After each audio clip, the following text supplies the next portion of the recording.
విధాత TV ప్రేక్షకులకి నమస్కారం.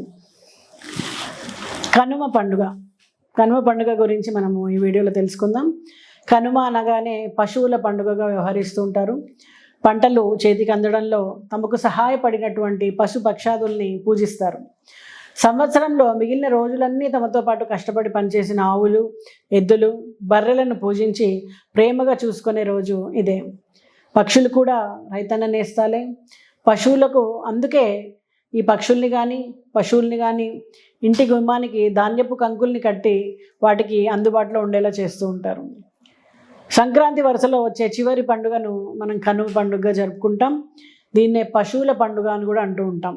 ఒక సంవత్సరం పాటు యజమానులకి సహాయకారిగా ఉన్న మూగజీవుల్ని ఆరాధించేటువంటి ఈరోజు రైతులందరికీ కూడా ఎంతో ప్రీతిపాత్రమైంది. పశుపక్షాదులకి గౌరవాన్ని సూచించే పండుగగా ప్రసిద్ధి పొందింది.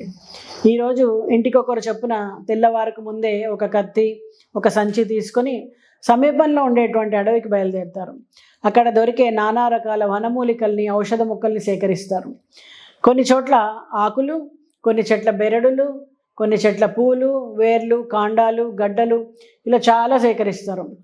కొన్ని నిర్దిష్టమైనటువంటి చెట్ల భాగాలను మాత్రమే సేకరించాలంటే మద్ది నుంచి అయితే మాను, నేరేడు నుంచి అయితే మాను చెక్క, మోదుగ నుంచి అయితే పూలు, నల్లేరు, మారేడుకాయ ఇలా అనేక మూలికలు సేకరించి ఇంటికి తీసుకొచ్చి వాటిని కత్తితో చిన్న చిన్న ముక్కలుగా కత్తిరించి ఆ తర్వాత దాన్ని పెద్ద మొత్తంలో ఉప్పును చేర్చి రోట్లో వేసి దంచుతారు. ఇదంతా మెత్తటి పొడిలాగా అవుతుంది. దీన్ని మనము ఉప్పు చెక్క అంటూ ఉంటాం.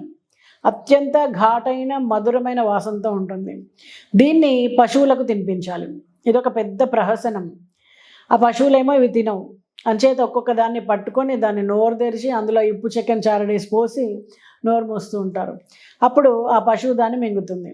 ఇలా ఒక్కొక్క దానికి సుమారు 2-3 దోసిళ్ళ ఉప్పు చెక్కను తినిపిస్తూ ఉంటారు. గొర్రెలు, మేకలు అయితే కొన్ని వాటంతట అవే తినేస్తూ ఉంటాయి. లేకపోతే వాటికి కూడా ఇలాగే తినిపిస్తూ ఉంటారు. ఏడాదికి ఒకసారి ఈ ఉప్పు చెక్కను తినిపిస్తే ఆ పశువులకు సర్వరోగ నివారిణి అని నమ్మకం. అది నిజమే కావచ్చు. ఎంచేతంటే అందులో ఉన్నవన్నీ కూడా ఔషధ గుణాలే, మన మూలికలే కదా. ఆ తర్వాత పశువులన్నిటినీ పొలాల్లోని బావుల దగ్గరికి తీసుకెళ్ళి చెరువుల వద్దకు కానీ తోలుకెళ్ళి స్నానం చేయించి ఈత కొట్టించి ఇంటికి తీసుకొస్తారు. ఆ తర్వాత వాటి కొమ్ముల్ని పదునైన కత్తితో బాగా చెలిగి వాటికి రంగుల్ని పూస్తారు. మంచి కోడలు ఉన్నవారు వాటి కొమ్ముల్ని ఇత్తడి కుప్పెలు తొడిగి మెడలో మువ్వల పట్టీలు, మూతికి ముంజబారాలు అలంకరిస్తారు. అన్నిటికీ కొత్త పగ్గాలు వేస్తారు. ఈ సమయంలో చేలన్నీ పరిగిలిపోయి ఉన్నందున పశువులన్నింటినీ కూడా వదిలేస్తారు. సాయంకాలము ఊరు ముందున్న కాటమరాజును పునఃప్రతిష్ఠించి ఊర్లో ప్రతి ఇంటి నుండి ఆడవారు కాటమరాజు ముందు పొంగలి పెడతారు.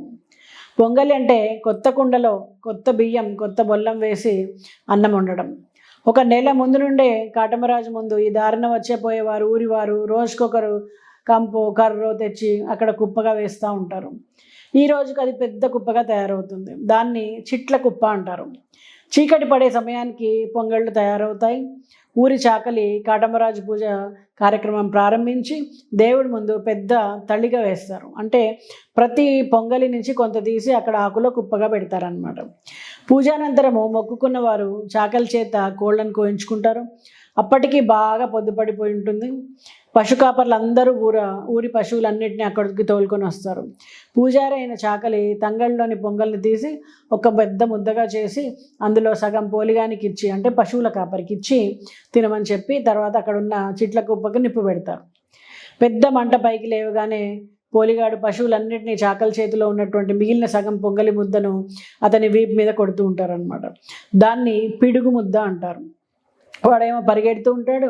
ఆ తర్వాత అందరూ అక్కడ మిగిలిన తడిగలోని ప్రసాదాన్ని తిని మొక్కులు తీర్చుకొని చిట్లకుప్ప మంట వెలుతుల్లో తమ కోళ్ళను కోసుకొని పొంగళ్ళను తీసుకొని తాపిగా ఇళ్ళకి వెళ్తారు. ఈ సందర్భంగా పెద్ద మొక్కున్న వాళ్ళు పొట్టేళ్లను కూడా బలిస్తూ ఉంటారు. దాని రక్తాన్ని అన్నంలో కలిపి ఒక కుప్ప పెడుతూ ఉంటారు. దాన్ని పోలి అంటారు.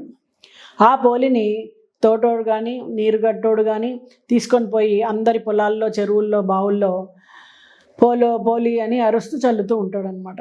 అప్పుడే కొత్త మొక్కులు కూడా మొక్కుకుంటూ ఉంటారు. అంటే తమ పశుమందలు అభివృద్ధి చెందితే రాబోయే పండక్కి పొట్టేలునో కోడినో కోస్తాము అని కాటమరాజుకి మొక్కుకుంటూ ఉంటారు.